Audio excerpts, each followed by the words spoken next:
वसुधा जी अपने हाथ में चिट्ठी लिए रोए जा रही थी। थोड़ा रुककर फिर एक लाइन पढ़ती और फिर अपने आंचल से अपनी आंखें पोंछने लगती। जब वसुधा जी के पति शंभुनाथ जी बाहर से आए तो अपनी पत्नी को यूं रोता हुआ देखकर उनके पास ही बैठ गए और पूछने लगे, क्या बात है रानू की माँ, इस तरह क्यों रो रही हो, सब ठीक है ना? कुछ बोलने के बजाय वसुधा जी ने वो पत्र उनकी तरफ बढ़ा दिया। शायद गला भरा गया था, इसलिए कुछ बोल ना पाई।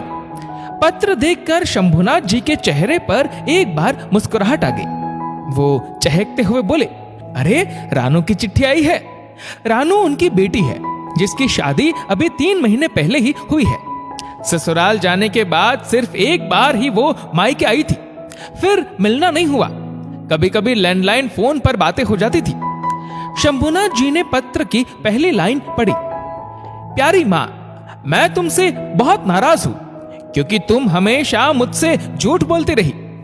ये पढ़कर शंभुनाथ जी को बहुत आश्चर्य हुआ क्योंकि इन माँ बेटी में तो एक दूसरे की जान बसती थी। भला रानू अपनी माँ से नाराज क्यों है? शंभुनाथ जी की उत्सुकता बढ़ गई और उन्होंने आगे पढ़ना शुरू किया। माँ, तुम कहती थी कि मैं बहुत अच्छा खाना बनाती हूँ, लेकिन मेरी सासू माँ कहती है कि मुझे ढंग से रोटियां बनाना भी नहीं आता। माँ, तुम कहती थी कि मैं घर संभालना सीख गई, लेकिन माँ मुझसे तो ये घर बिल्कुल भी नहीं संभलता। कितना भी साफ कर लो लेकिन सासू माँ और ननद कहती है कि गंदगी रह जाती है। और तुम ये भी कहती थी कि मुझ पर गुलाबी रंग बहुत फबता है, लेकिन यहाँ तो आपके दामाद और सब मुझे गुलाबी पहनने पर गवार कहते हैं। तुम झूठ क्यों बोलती थी माँ? तुम कहती थी कि मैं बहुत सुंदर हूँ, तुम्हारी परी हूँ, लेकिन माँ ननद कहती है कि भाभी अब सावली हो। आपको याद है माँ, एक बार मैंने हलवा बनाया था और उसमें चीनी डालना भूल गई थी, फिर भी पापा ने सारा हलवा खा लिया था। यहाँ जब मैंने हलवा बनाया उसमें चीनी डालना भी नहीं भूली, फिर भी ससुर जी ने नहीं खाया, यूं ही छोड़ दिया। इतना पढ़ते पढ़ते शंभुनाथ जी की भी आंखों से आंसू निकल पड़े।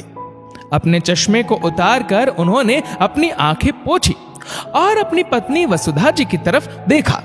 वो अभी भी रोई जा रही थी। आंखें पोंछकर उन्होंने दोबारा पढ़ना शुरू किया। माँ, काश आप मुझे पहले बता देती कि मुझे कुछ नहीं आता, तो आज मुझे इतना कुछ सुनना नहीं पड़ता। इसलिए मैं आपसे नाराज हूं, लेकिन तुम चिंता मत करना माँ, मैं धीरे धीरे सब सीख जाऊंगी। आपकी रानू। पत्र पढ़कर शंभुनाथ जी बहुत दुखी थे और गुस्सा भी।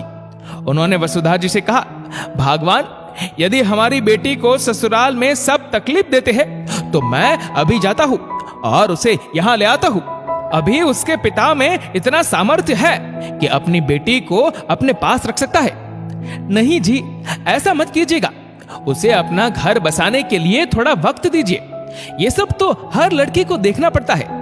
एक माँ ही है जो अपने बच्चों के अवगुणों को आंचल में समेटकर सिर्फ उसके गुणों को ही दिखाती है। ससुराल तो उच्च पाठशाला है जहां से सीखकर ही एक लड़की जिम्मेदार गृहिणी बनती है।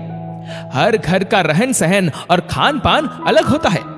यदि छोटी छोटी बातों पर हम उसके ससुराल वालों को कुछ कहेंगे या अपनी बेटी का पक्ष लेंगे तो वो ससुराल में वो मान सम्मान कभी प्राप्त नहीं कर पाएगी जो उसे मिलना चाहिए। वो मेरी बेटी है और मुझे विश्वास है कि वो सब संभालेगी। वसुधा जी ने दृढ़ता से कहा। शंभुनाथ जी चकित थे। जो माँ अभी तक रोए जा रही थी वो अभी इतनी कठोर कैसे हो गई? सच में एक माँ को समझना बहुत मुश्किल है, लेकिन मैं उससे मिलने जरूर जाऊंगा। शंभुनाथ जी बोले, ठीक है जी, मैं भी चलूंगी आपके साथ। दोनों ने एक दूसरे की तरफ संतुष्टि से देखा। दोस्तों, किसी की बेटी को अगर बहू बनाकर लाए हो तो उसे भी वही इज्जत दो जो अपनी बेटी को देते हैं। इस वीडियो को लेकर आपकी क्या राय है नीचे कमेंट करके जरूर बताएगा। और अगर आपको वीडियो अच्छा लगा हो तो इस वीडियो को लाइक करेगा, शेयर करेगा ज्यादा से ज्यादा लोगों तक। और ऐसे ही और भी इंस्पिरेशनल वीडियोस के लिए सब्सक्राइब करें हमारे यूट्यूब चैनल को और फेसबुक पर फॉलो करें हमारे पेज को। धन्यवाद।